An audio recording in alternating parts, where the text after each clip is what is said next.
Është shoqëruar me debate mbledhja e ministres së arsimit Lindita Nikolla me drejtuesit e universiteteve të cilëve ju është pezulluar licenca për 2 vjet.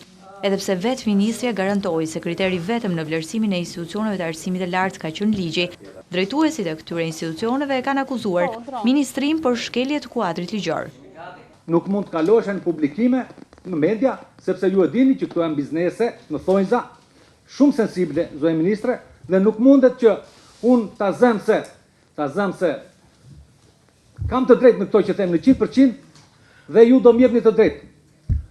Unë në fakt Shkolla Akademia e Biznesit e ka ngrënë goditjen e madhe me këto veprime që u kryen dje dhe edhe sot. Arsimi nuk është biznes për Ministrinë e Arsimit dhe Sportit. Ju shikoni pjesën e biznesit, ne shikojmë si një shërbim të jetëshmuar për qytetarët e këtij vendi. Ministrja e Arsimit Lindita Nikolla u ka shpjeguar drejtuesve të universiteteve se masat e marra nga ministria janë vetëm hapi i parë drejt reformës së arsimit të lartë në Shqipëri.